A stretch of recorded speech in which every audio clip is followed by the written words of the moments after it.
Olá, queridos, a paz, boa tarde. Estamos aqui outra vez, ao vivo.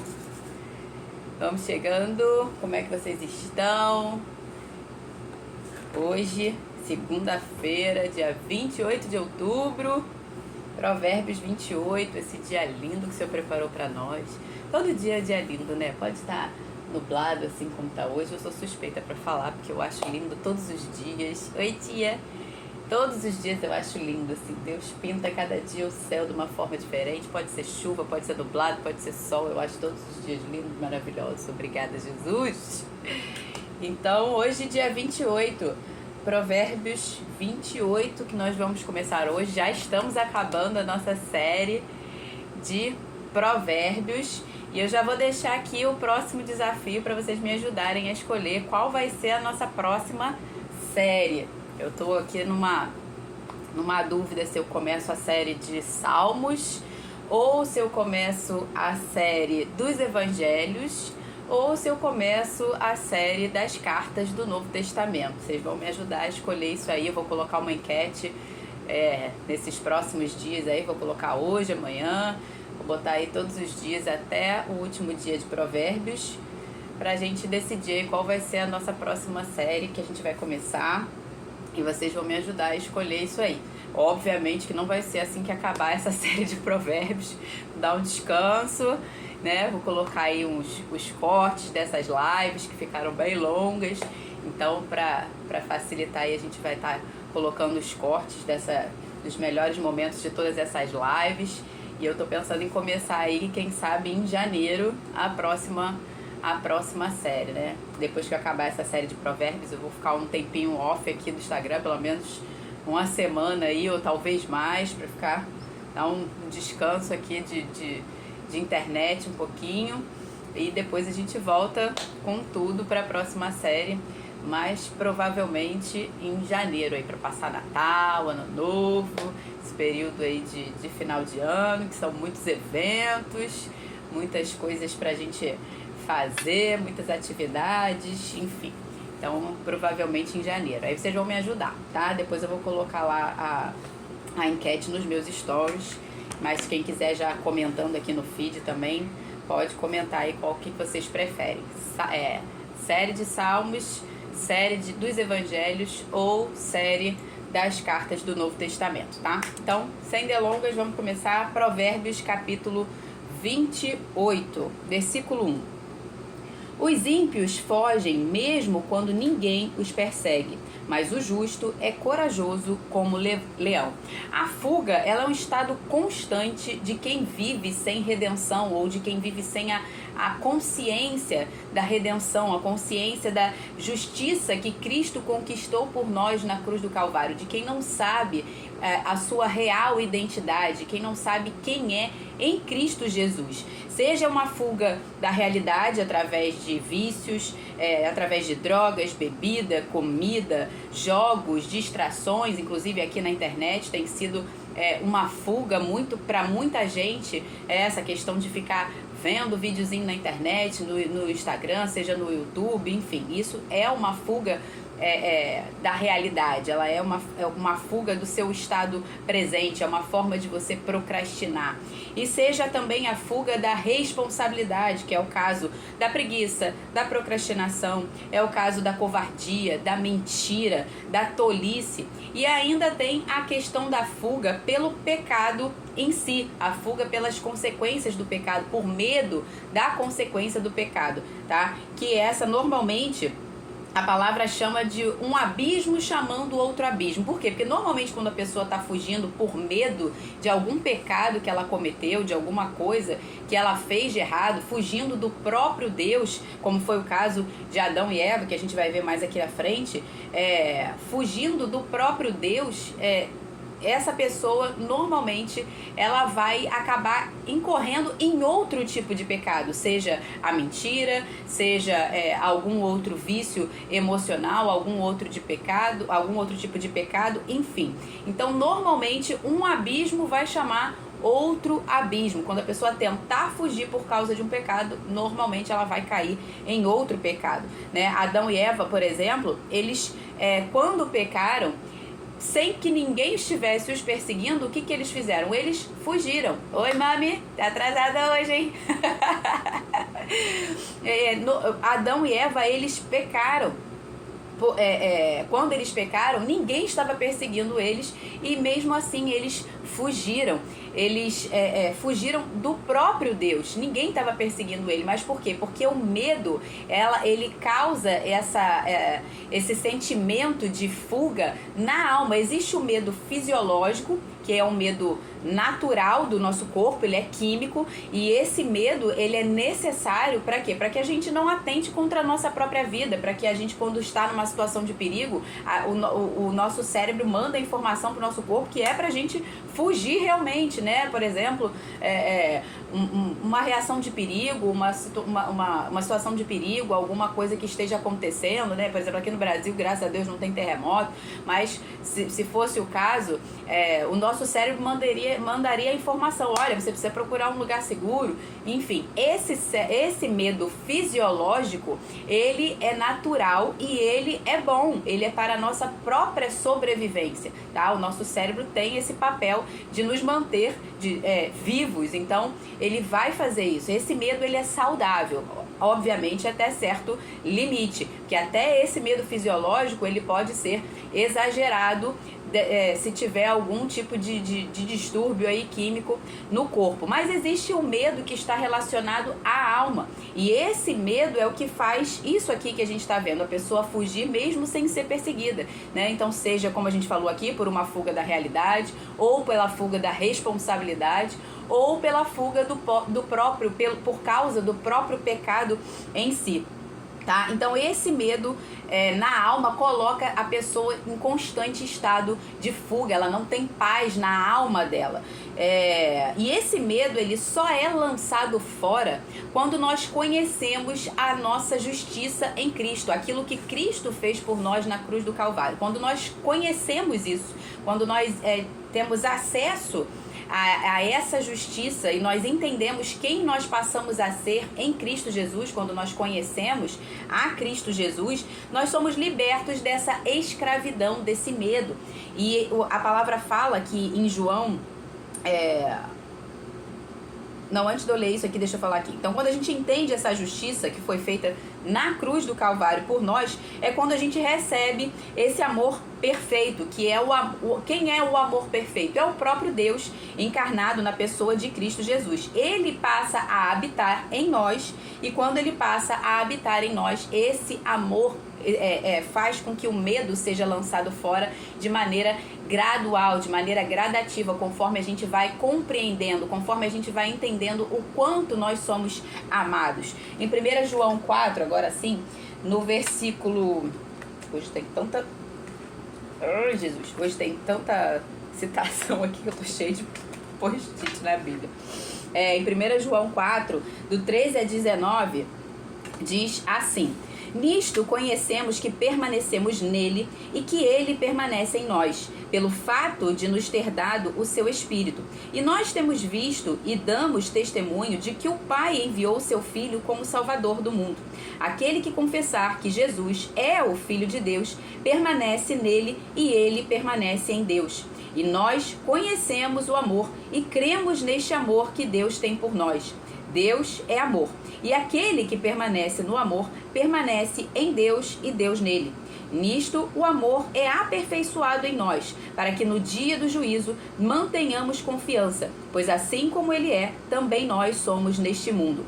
No amor não existe medo, pelo contrário, o perfeito amor lança fora todo o medo, porque o medo envolve castigo, e quem teme não é aperfeiçoado no amor. Então, esse temer aqui não é o temer do temor do Senhor, que todos nós devemos ter. É o temer que ele está falando aqui do medo propriamente dito. Esse é lançado fora a partir do momento que a gente tem o entendimento do quanto Deus nos amou. Em Cristo, a palavra fala em João 3,16, que Deus amou o mundo de tal maneira maneira que deu o seu único filho, o seu filho unigênito, para que todo aquele que nele crê não pereça, mas tenha vida eterna. Então, quando a gente entende esse amor e a gente entende que é esse amor que vai fazer com que a gente não pereça, a gente tira esse sentimento de medo, esse sentimento de fuga que é da alma, que foi concebido junto com o pecado, tá? Que nos faz fugir até mesmo sem sermos perseguidos.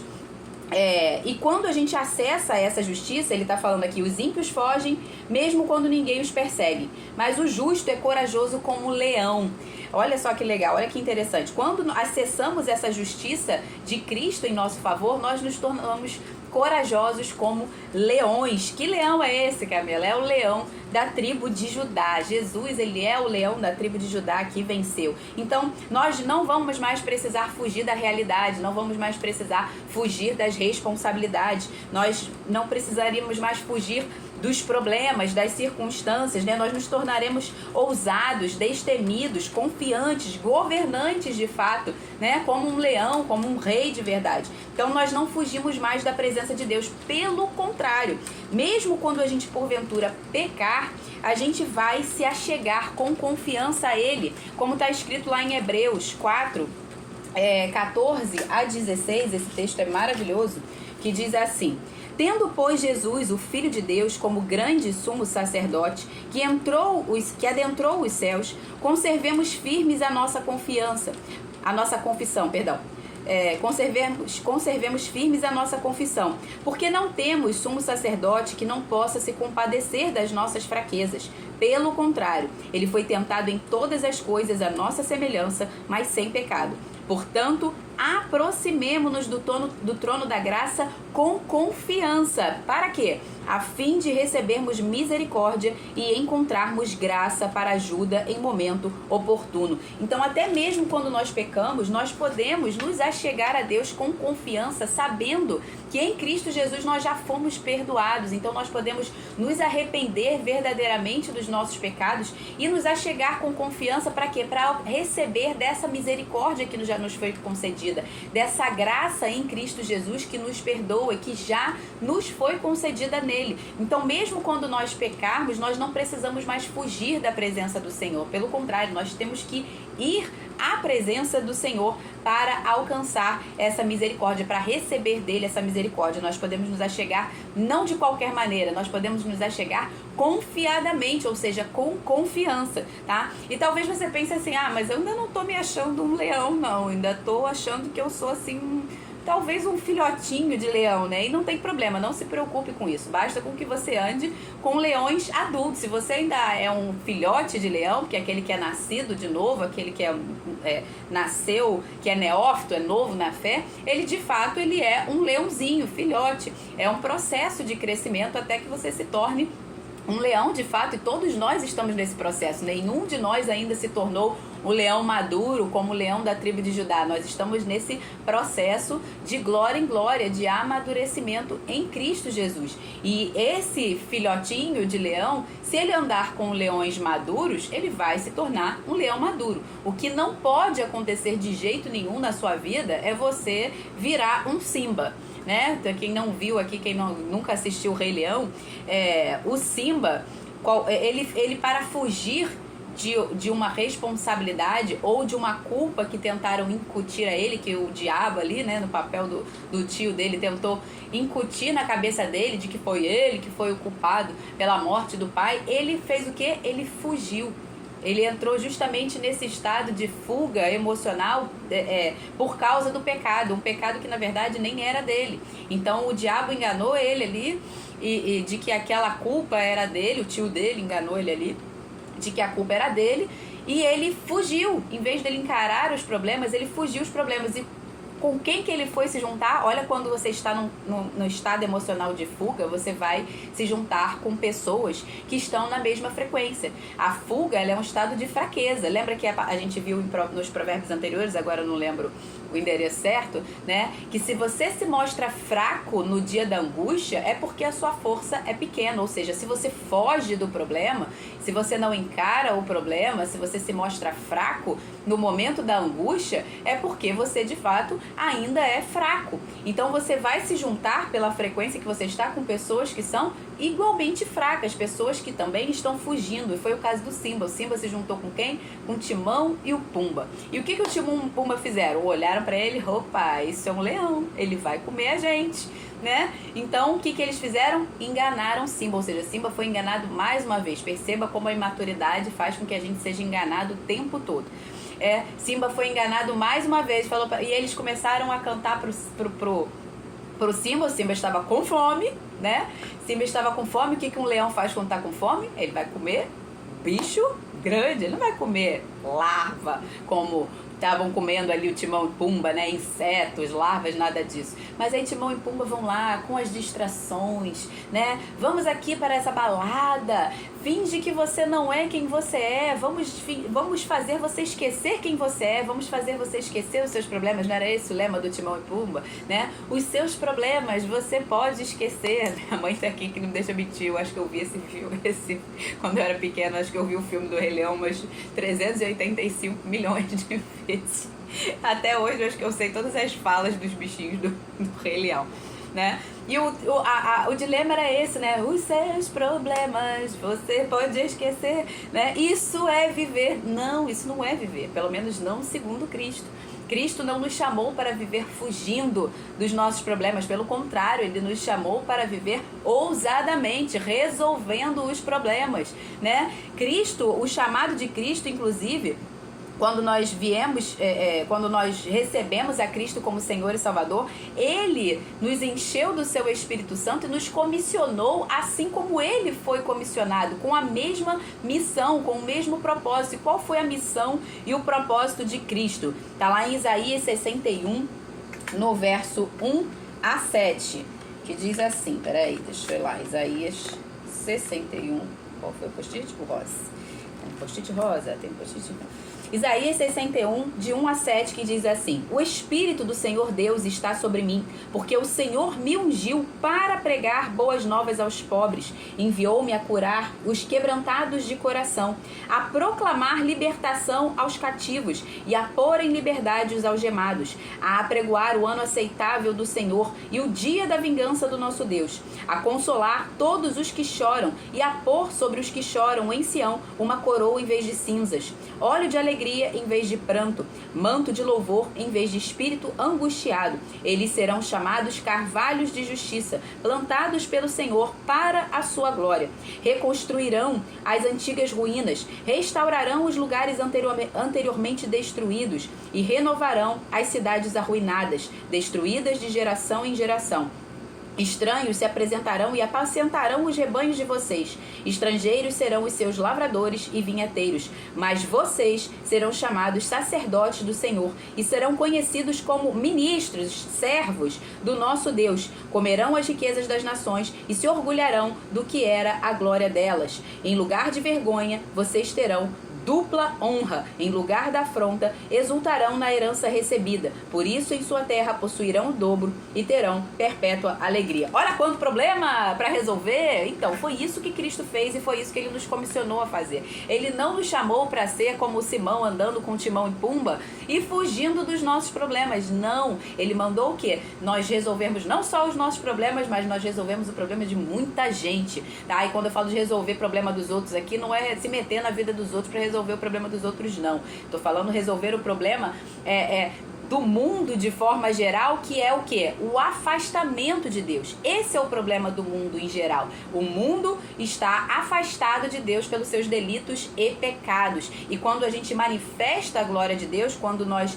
nos reconciliamos com Deus, Ele nos deu esse ministério que é o ministério da reconciliação. E com esse ministério da reconciliação está incluído fazer o quê? As mesmas obras que Cristo fazia. Então, nós não estamos aqui para fugir de problemas, pelo contrário, contrário, nós estamos aqui para ser agentes de solução, aqueles que vão trazer luz e dizer, olha, é isso que você precisa fazer, é assim que tem que ser feito, trazer luz àqueles que estão em trevas. Então nós não fomos chamados para fugir dos nossos problemas. Quem foge dos problemas está esquecendo da sua identidade, tá? Então o Timão e o Pumba, eles estavam fazendo com que o Simba esquecesse da sua real identidade. Esse real aí no sentido de realeza mesmo, porque Simba,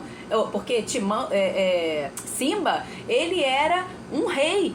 Ele era o herdeiro do trono do seu pai. Então ele foi distraído, foi enganado ali por Timão e Pumba, pelo diabo ali, se a gente pode trazer para o nosso contexto. Muitas vezes nós somos enganados pelo diabo e enganados por aqueles que estão também em fuga, para que a gente esqueça de quem a gente de fato é e o que a gente precisa fazer nesse mundo, qual é o nosso comissionamento, qual é o nosso chamado. E a gente está vivendo constantemente, fugindo da realidade, fugindo da responsabilidade, pecando e fugindo por causa das consequências do pecado. Essa não é a vontade de Deus para nós, tá? Então, lá em 2 Timóteo, o último versículo aqui dessa parte, 2 Timóteo 1,7 diz assim: pois Deus não nos deu espírito de covardia, de medo, mas de poder, de amor e de prudência, tá? Então nós não fomos chamados para fugir, Deus não nos deu espírito de medo, espírito de covardia.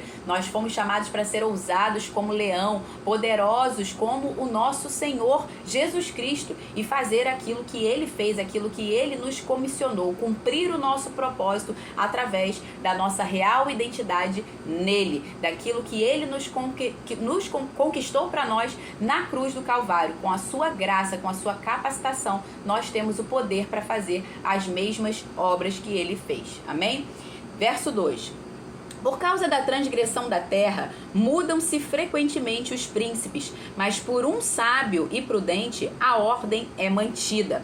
Uma frase que é atribuída a essa de Queiroz, eu não sei se é de fato dele, porque é atribuída, mas não foi confirmada, diz assim: políticos e fraldas devem ser trocados de tempos em tempos pelo mesmo motivo, né? Porque olha o que está dizendo aqui. Por causa da transgressão da terra, mudam-se frequentemente os príncipes, ou seja, o governo tem que estar sempre mudando por causa da transgressão, não só da terra, mas também por causa da transgressão desses príncipes. Mas aí ele continua: mas por um sábio e prudente a ordem é mantida.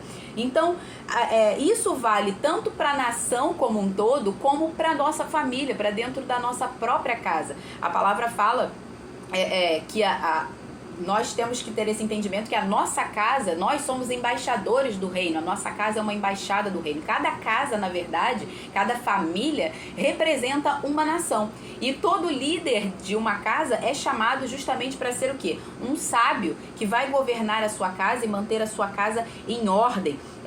Para que a ordem da sua casa seja mantida, é preciso que você busque a sabedoria, que você busque a justiça de Deus, tá? Então, seja um governante sábio, seja um governante prudente para sua família, para que essa cultura do reino seja estabelecida, para que a sua casa de fato seja uma embaixada do reino, para que tenha esses mesmos princípios, os mesmos valores, para que seja feita a vontade do Senhor, assim como é no céu, seja feita na sua casa, seja feita na sua família. Então, para isso é necessário que haja ordem, que a ordem seja estabelecida. E isso me lembrou da história do rei Ezequias. Quando eu estava lendo isso aqui, me lembrou da história do rei Ezequias. Eu não vou ler porque são textos muito grandes. Isaías no capítulo, depois se você tiver interesse, leia lá, Isaías capítulo 38 e capítulo 39, são 2 capítulos, né, que contam esse trecho aqui que eu vou narrar rapidamente aqui. Isaías foi até o rei Ezequias para falar. Ezequias era um homem de Deus, era um profeta do Senhor, e Isaías foi até ele, um outro profeta, foi até o rei Ezequias. Ezequias não era profeta, Ezequias era rei.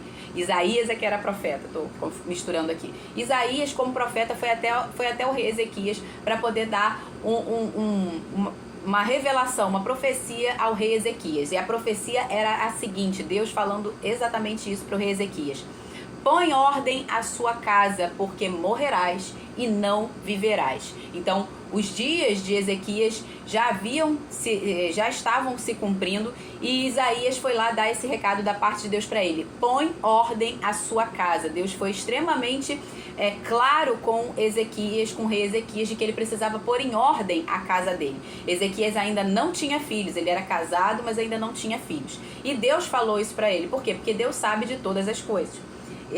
Antes, já sabe do passado, presente e futuro, antes mesmo deles acontecerem para nós, porque para Deus tudo já foi feito.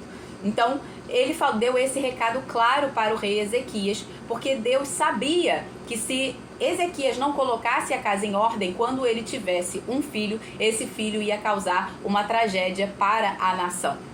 E aí, Ezequias orou, chorou, pediu ao Senhor misericórdia para que ele não morresse. E por ele ser um homem temente ao Senhor, um homem que amava o Senhor e que servia a Deus, Deus o atendeu. E Deus falou para ele que estaria dando mais 15 anos de vida para ele, estaria prolongando a vida dele por mais 15 anos de vida, mas que a casa dele fosse colocada em ordem. Ou seja, Ezequias, ele era um rei temente ao Senhor, porém a casa dele não estava andando de acordo com aquilo que Deus queria. Ele não estava governando a própria casa. E a palavra fala o quê? Que aquele que não cuida dos seus, especialmente os da própria casa, negou a fé e é pior do que o descrente. Então o que estava vindo ali era uma palavra de juízo para Ezequias, porque ele não estava cuidando, governando bem, liderando bem a sua própria casa. E aí, dito isso, ele orou, pediu, chorou ali, e Deus deu mais 15 anos de vida. E nesses 15 anos de vida, 3 anos após, vem Manassés, nasce Manassés, que é o filho de Ezequias. E antes que Manassés nascesse, o rei Ezequias recebeu vários líderes de outras nações.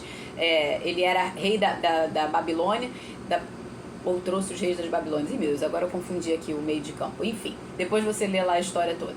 E aí ele recebeu no palácio dele vários líderes, e ele mostrou tudo, ele se orgulhou, né? A palavra fala que ele como é que eu vou dizer assim, o coração dele se exaltou, né, de tal maneira que ele começou a mostrar a glória dele, sabe? Começou a se gloriar em tudo aquilo que ele tinha, em todas as suas riquezas e todos os seus palácios. E aí ele começou a mostrar aquilo ali para os outros líderes. E aí Isaías veio de novo até ele e falou assim: você mostrou para alguém o seu palácio, né? O que você mostrou para esses reis? Eu acho que era o rei da Babilônia, isso mesmo. E aí ele: o que você mostrou pro rei da Babilônia? E aí ele falou assim: eu mostrei tudo quanto eu tinha. Eu, tipo assim, né, aparecido, o todo se querendo. Eu mostrei tudo quanto eu tinha, nada eu escondi, tudo que o Senhor me deu, eu mostrei. E aí veio uma outra palavra de juízo, falando que os filhos dele seriam escravizados, que o rei da Babilônia viria e tomaria tudo que é dele, todo o seu reino, todos os seus bens, tudo que ele teria. Só que aí o que ele pensou: bom, eu só tenho mais 15 anos de vida, eu ainda nem tenho filhos. E olha qual foi a resposta que ele deu para Isaías: boa é essa palavra. Quem é que recebe uma palavra de juízo e em vez de se arrepender fala assim: boa é essa palavra? E a palavra fala que ele falou isso por quê? Porque o seu coração se exaltou, porque ele entendeu que no tempo dele não ia acontecer nada mesmo, então estava tudo certo, eu vou morrer, não vai acontecer comigo, vai ser com os meus filhos, então que se lasquem os meus filhos. Ou seja, ele não estava se ocupando em passar para a próxima geração. Justamente por isso é que ele estava recebendo esse juízo, ou seja, a casa dele não estava em ordem. Ele não estava se ocupando de governar a própria casa a ponto de transmitir os princípios e valores para a família dele. Então ele não estava nem aí para os seus, ele não estava nem aí para a família. E então nasceu Manassés durante esses 15 anos de bônus que Deus deu para Ezequias. E durante esses 15 anos, quando Ezequias morreu, Manassés tinha 12 anos. E Manassés passou a governar. A palavra fala, né, que Ezequias, mesmo tendo recebido esses 15 anos de bônus, lá em 2 Crônicas 32, 25a, diz assim: mas Ezequias não correspondeu aos benefícios que lhe foram feitos, pois o seu coração se exaltou. Ou seja, Deus atendeu a oração dele, deu mais 15 anos de vida, mas mesmo assim ele não colocou a sua casa em ordem. Ele não correspondeu ao benefício que o Senhor fez a ele. Ou seja, Deus cumpriu a parte dele, mas Ezequias não cumpriu a sua parte, né? Então nasceu Manassés. Depois dos 15 anos de bônus, Ezequias morreu quando Manassés tinha 12 anos. E Manassés começou a governar sobre Jerusalém quando ele tinha 12 anos e governou por 55 anos. E em 2 Reis 21, 2-9 diz a desgraça que foi Manassés para os filhos de Israel. Olha só como é que foi um resumo do governo de Manassés. Diz assim: fez Manassés o que era mal aos olhos do Senhor, segundo as coisas abomináveis das nações que o Senhor havia expulsado de diante dos filhos de Israel. Versículo 9. Manassés de tal modo levou os filhos de Israel a andar errantes, que fizeram pior do que as nações que o Senhor tinha destruído de diante dos filhos de Israel. Então, Manassés, ele foi responsabilizado pela desgraça de uma nação inteira. Por quê? Porque o pai dele, como líder da casa, se recusou a colocar a casa dele em ordem. Então, o pai recebeu o juízo e não se importou com os filhos, e a nação inteira sofreu com isso. Então, quando você não é um líder que coloca a sua casa em ordem, como a gente está vendo aqui, por causa da transgressão da terra, mudam-se frequentemente os príncipes, mas por um sábio e prudente a ordem é mantida. Então, quando você é um insensato, quando você não é um sábio, quando você não é um prudente, a sua casa não estando em ordem, isso vai gerar uma desgraça para a nação como um todo, porque seus filhos vão influenciar essa geração. E a palavra fala que os nossos filhos precisam ser influenciados de tal modo que eles sejam como luzeiros resplandecendo nessa geração, no meio da sua geração perversa e corrupta, como luz e não como trevas, para trazer avivamento da parte de Deus e não um avivamento diabólico, não o avivamento das trevas. Não pode ser assim. Então, quando nós somos sábios, nós vamos manter a nossa casa em ordem, e em que pese aí a responsabilidade maior, que é a responsabilidade do governo, a responsabilidade da direção, a responsabilidade da ordem, pesa sobre uma casa, sobre o homem, pesa na casa sobre o homem, tá? Essa responsabilidade maior. Mas Camila, e se o meu marido não está colocando a casa em ordem, não está sendo um líder, não está sendo um sacerdote? Você não vai ocupar o lugar dele, porém, seja sábia, seja prudente e coloque a sua casa em ordem. Mantenha a sua casa dentro dos princípios estabelecidos por Deus, e para que a misericórdia do Senhor seja sobre a sua vida, sobre a vida dos seus filhos, para que não venha esse mal, para que seus filhos não sejam responsabilizados por esse mal. Então, toda a casa precisa de um sacerdote. Então, se o marido não estiver ocupando esse papel, não ocupe por ele, mas não deixe de interceder pelos seus filhos, não deixe de ensinar aquilo que é a sua parte, sem que você entre no campo dele, porque se você fizer o campo dele, ele jamais vai assumir o papel dele. Então não entre naquilo que é dele, não entre na parte de governo, não entre na parte de liderança, não entre na parte de provisão, isso não é seu papel. Se ele não está fazendo, não faça. Ainda que seja com risco de ruína, não faça. Faça a parte que lhe cabe. Qual é a sua parte? Instruir, educar, nutrir seus filhos, oriente seus filhos na palavra, dentro daquilo que está no seu papel, na sua posição fazer. O seu papel, ele não precisa deixar de ser feito porque o papel do líder não está sendo feito. O seu papel como mulher sábia para edificar a sua casa pode continuar sendo feito. Amém? Então, ensine os seus filhos, instrua os seus filhos, coloque ordem na sua casa dentro daquilo que está no seu papel e nas suas condições de fazer, tá? Versículo 3. O pobre que oprime os pobres é como chuva torrencial que destrói as colheitas. Ou seja, a gente já explicou aqui várias vezes que o pobre nada mais é do que o improdutivo. Então, quando o improdutivo oprime o outro improdutivo, o que vai acontecer?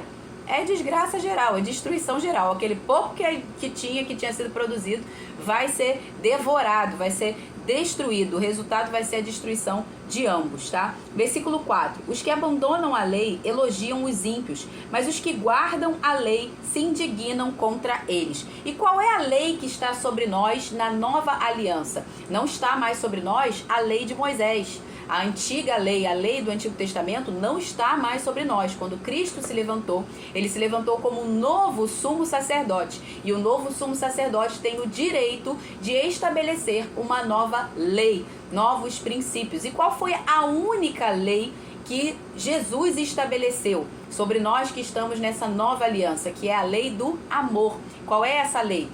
Amarás o teu próximo como eu vos amei. Que vocês amem uns aos outros como eu vos amei. E não mais ame ao próximo como a ti mesmo, né? Ame ao teu próximo, amem-se uns aos outros como Cristo nos amou, como Ele nos amou. Esse é o novo mandamento que está lá em João 13:34, tá? Novo mandamento vos dou, que vos ameis uns aos outros, assim como eu vos amei, que também ameis uns aos outros, tá? Romanos 13:10 também diz: o amor não pratica o mal contra o próximo, de sorte que o cumprimento da lei é o amor. Ou seja, quem ama, quem anda em amor, cumpriu toda a lei, seja a lei da antiga aliança, seja a lei da nova aliança. Todo que cumpriu, que está andando em amor, automaticamente está cumprindo essa lei que também era do Antigo Testamento, os 10 mandamentos: honra teu pai e tua mãe, não cobiçarás o que é do próximo. Porque se você andar em amor, você não vai matar, você não vai roubar, você não vai cobiçar do que é do próximo, você vai honrar o seu pai e sua mãe. Então, toda a lei está contida nesse novo mandamento, que é amem-se uns aos outros como eu vos amei. E notem que ele está dizendo aqui que os que guardam a lei se indignam contra os ímpios. Mas segundo essa nova lei que nós vivemos do Novo Testamento, né, a palavra que nos foi dada é que nós precisamos amar até os nossos inimigos. Então, Jesus nos disse lá em Mateus 5:43-48, deixa eu botar aqui o post-itzinho. Ai, meu Deus, tem tanto papel aqui.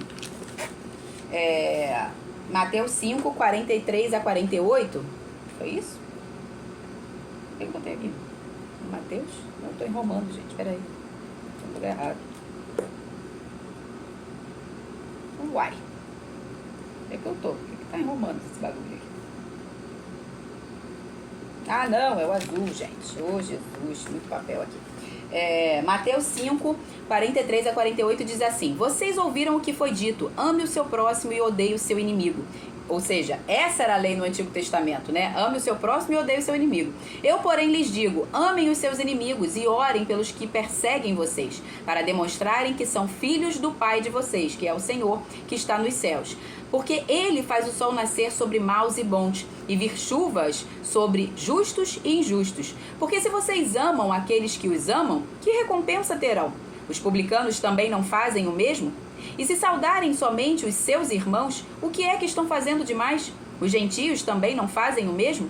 Portanto, sejam perfeitos como perfeito é o Pai de vocês que está nos céus. Então, Deus não nos pediria para fazer algo que Ele mesmo não nos tenha feito. Então Ele está falando aqui, amem os seus inimigos. Então não é mais se indignem contra os ímpios, amem os seus inimigos, amem até mesmo os ímpios. E lá em Romanos 5:8, agora sim, eu tô o texto errado, Romanos 5:6-8 diz assim: porque Cristo, quando nós ainda éramos pecadores, ímpios, fracos, morreu a seu tempo pelos ímpios. Ou seja, quando nós ainda éramos pecadores, Cristo morreu por nós. Ele não esperou que a gente se arrependesse para que a gente...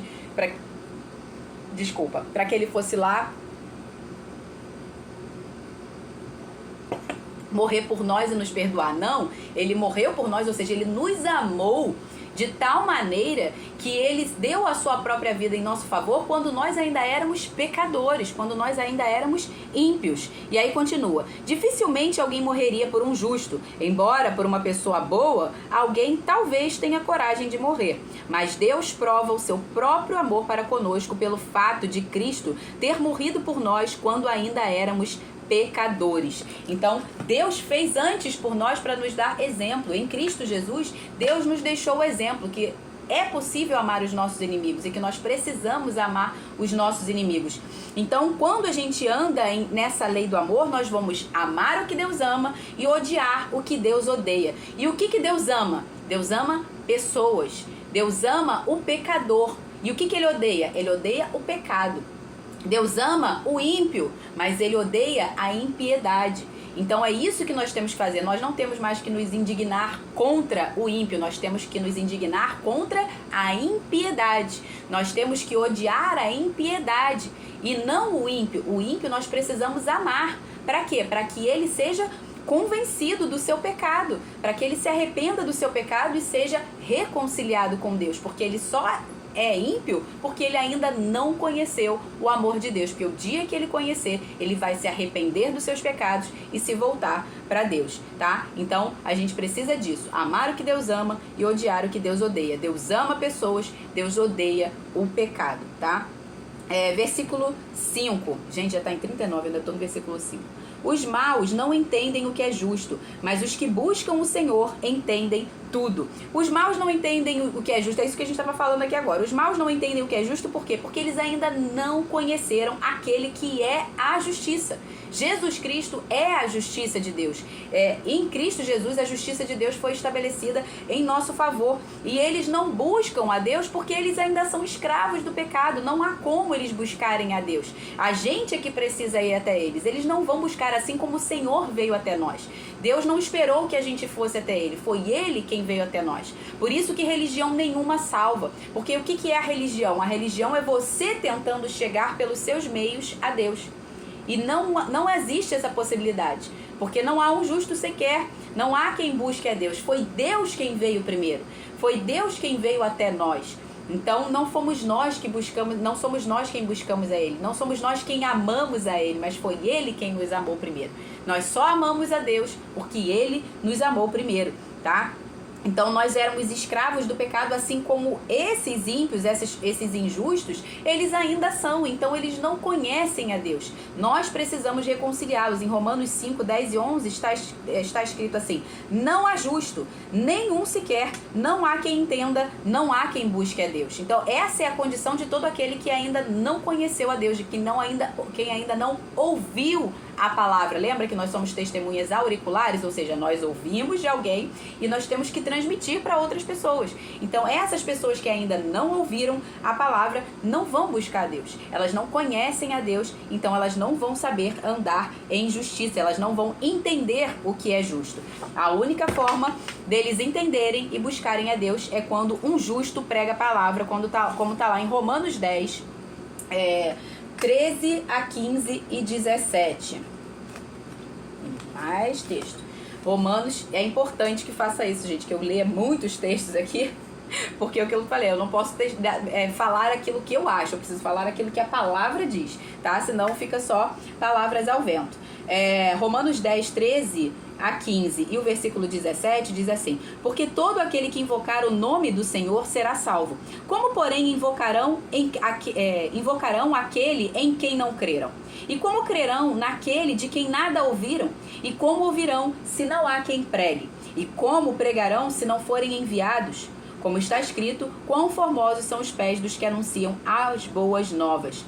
E assim, aí versículo 17, e assim a fé vem pelo ouvir, e o ouvir a palavra de Cristo, tá? Então, nós, os que ouvimos, fomos enviados, né? A palavra apóstolo significa enviado. Nós somos apóstolos do Senhor, fomos enviados pelo próprio Deus para quê? Para pregar o evangelho.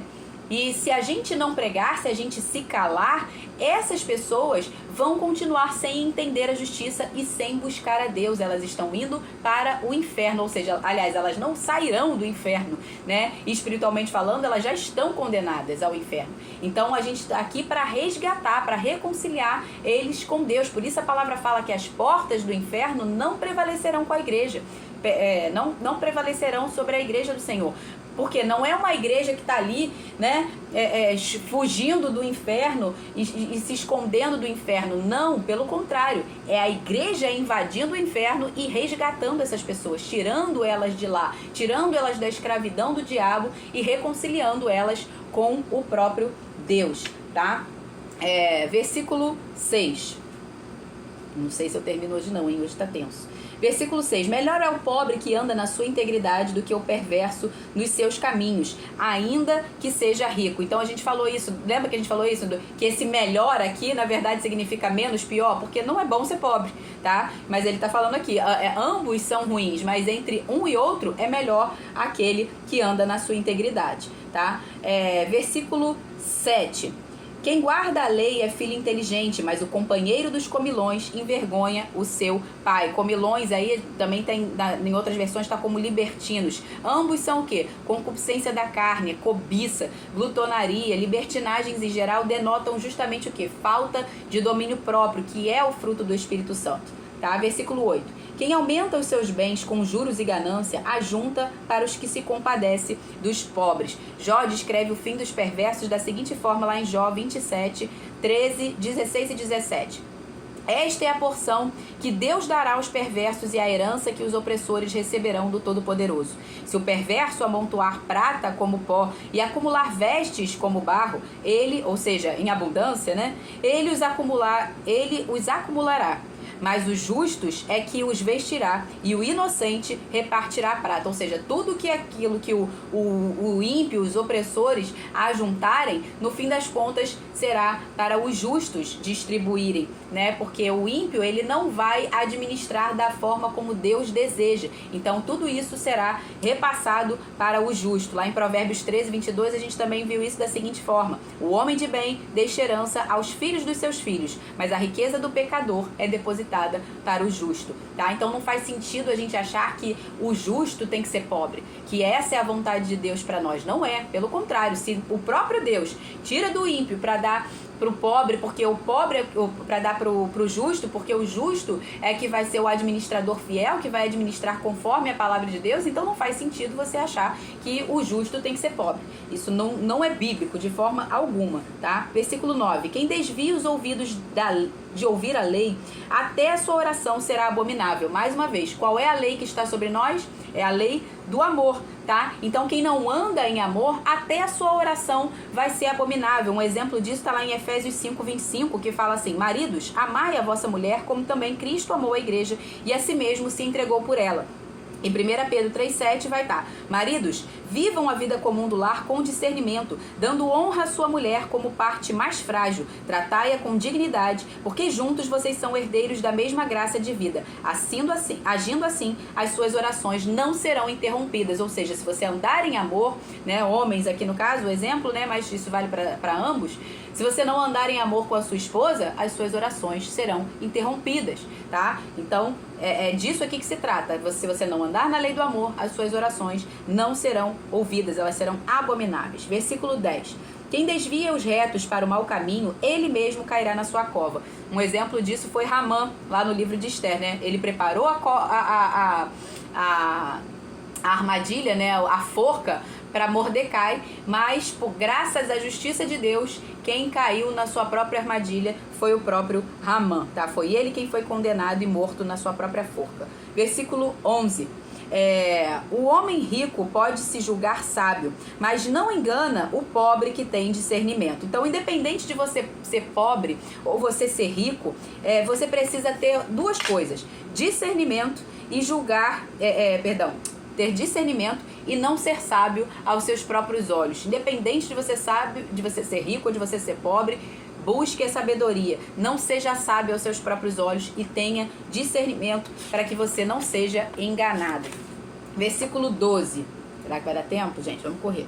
Quando os justos triunfam, há grande alegria, mas quando os maus se levantam, as pessoas se escondem. Em outra versão tá: quando os justos triunfam, todos se alegram, mas quando os ímpios sobem ao poder, o povo se esconde, né? O que a gente já viu aqui anteriormente com relação ao governo. Quando os justos governam, o povo se alegra, mas quando os ímpios governam, a terra geme, o povo geme. É muito terrível. Versículo 13, por isso a gente precisa escolher muito bem os nossos governantes.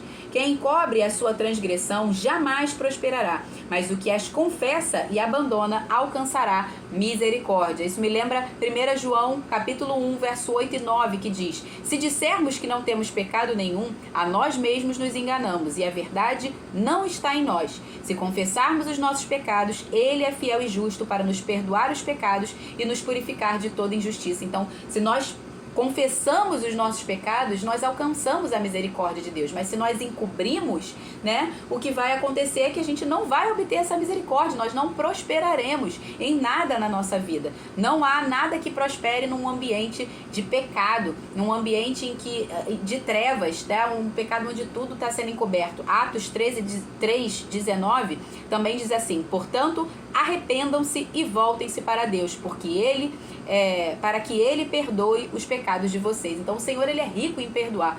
Então se volte para ele. Não fuja do Senhor, pelo contrário, corra para ele. Não encubra os seus pecados, pelo contrário, nada tá encoberto aos olhos do Senhor. Então não adianta você esconder. Todas as coisas estão descobertas e patentes aos olhos daquele que tudo vê. Então não adianta, confesse os seus pecados para que você possa alcançar a misericórdia. Não fuja do Senhor. Corra para o Senhor para que você alcance misericórdia. Versículo 14.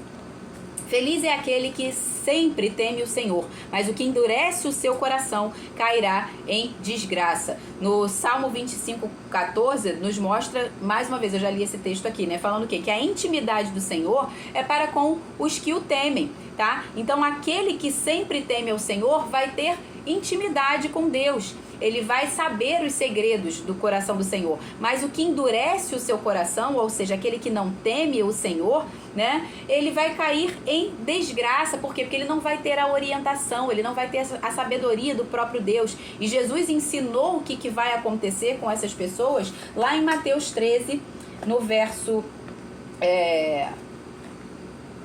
11 a 15.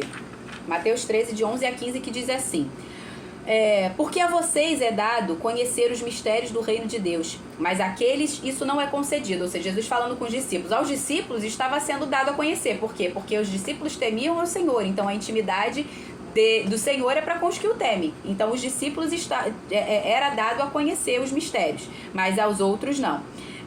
Mas àqueles isso não é concedido. Pois ao que tem, mais será dado, e terá em abundância. Mas o que não tem, até o que tem lhe será tirado. Por isso falo com ele por meio de parábolas, porque vendo, não veem, e ouvindo, não ouvem nem entendem. Assim, neles se cumpre a profecia de Isaías. Ouvindo, vocês ouvirão e de modo nenhum entenderão. Vendo, vocês verão e de modo nenhum perceberão, porque o coração desse povo está endurecido. Então perceba que eles não estavam ouvindo, não estavam entendendo, né? Por quê? Porque o coração estava endurecido.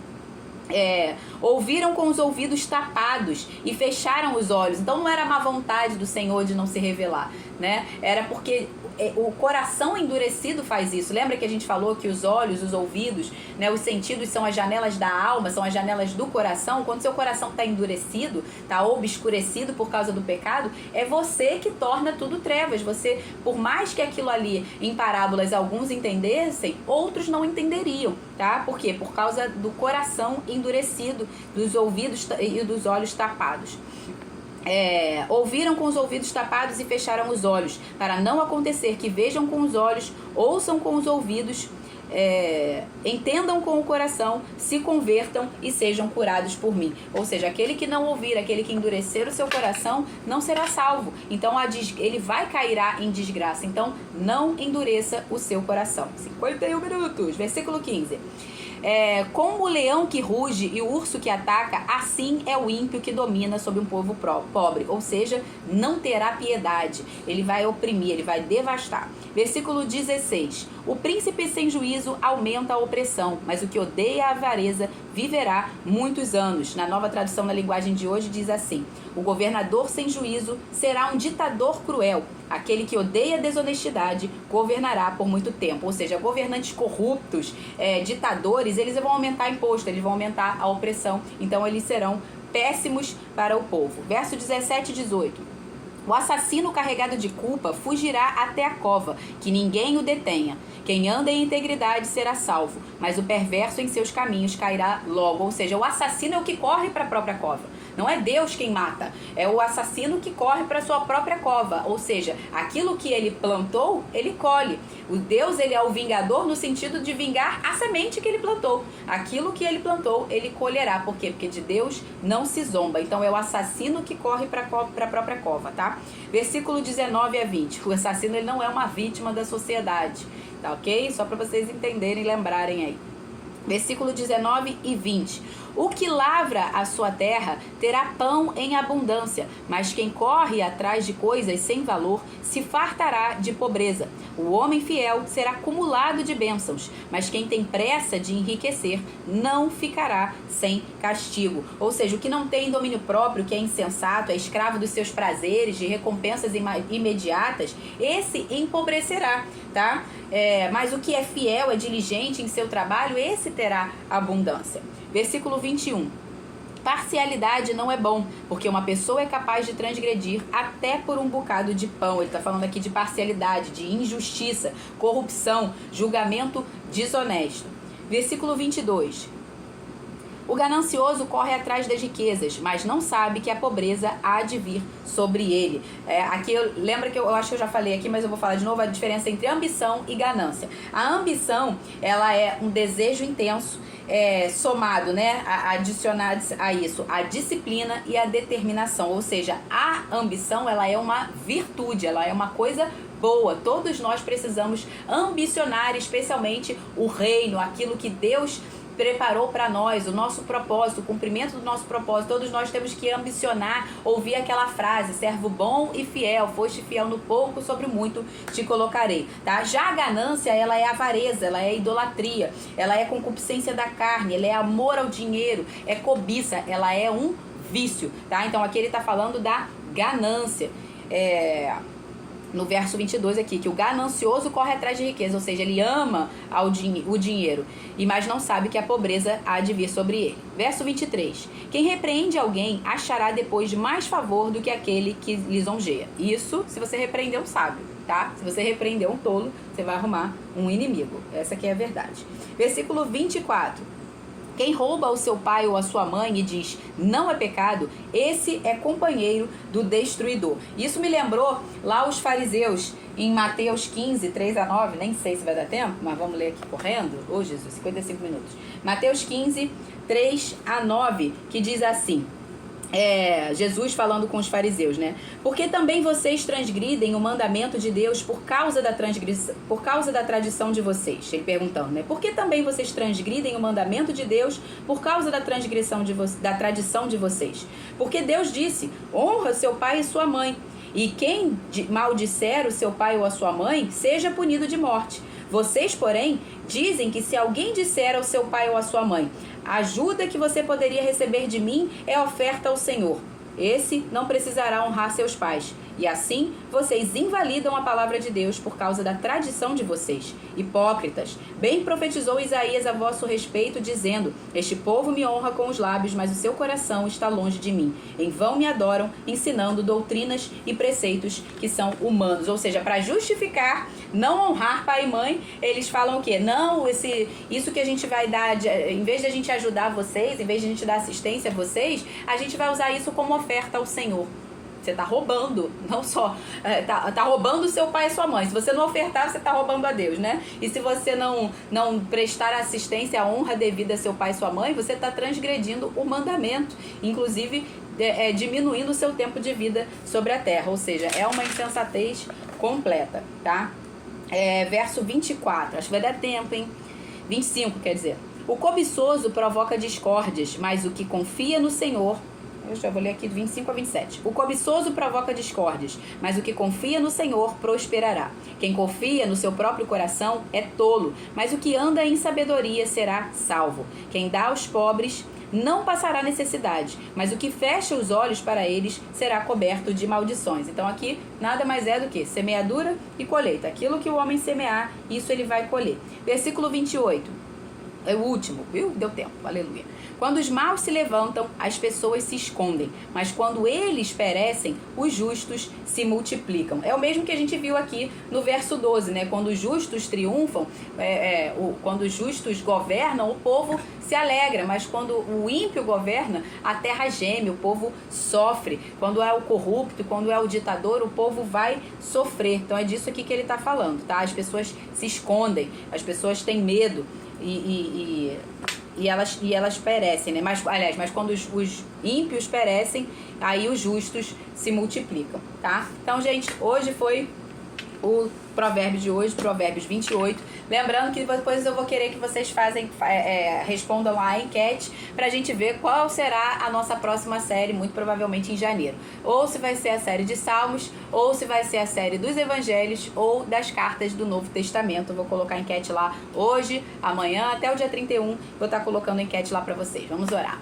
Pai, muito obrigada por essa maravilhosa palavra, Senhor. Obrigada, Pai, porque o Senhor nos justificou e nos tornou fortes como leão, Senhor.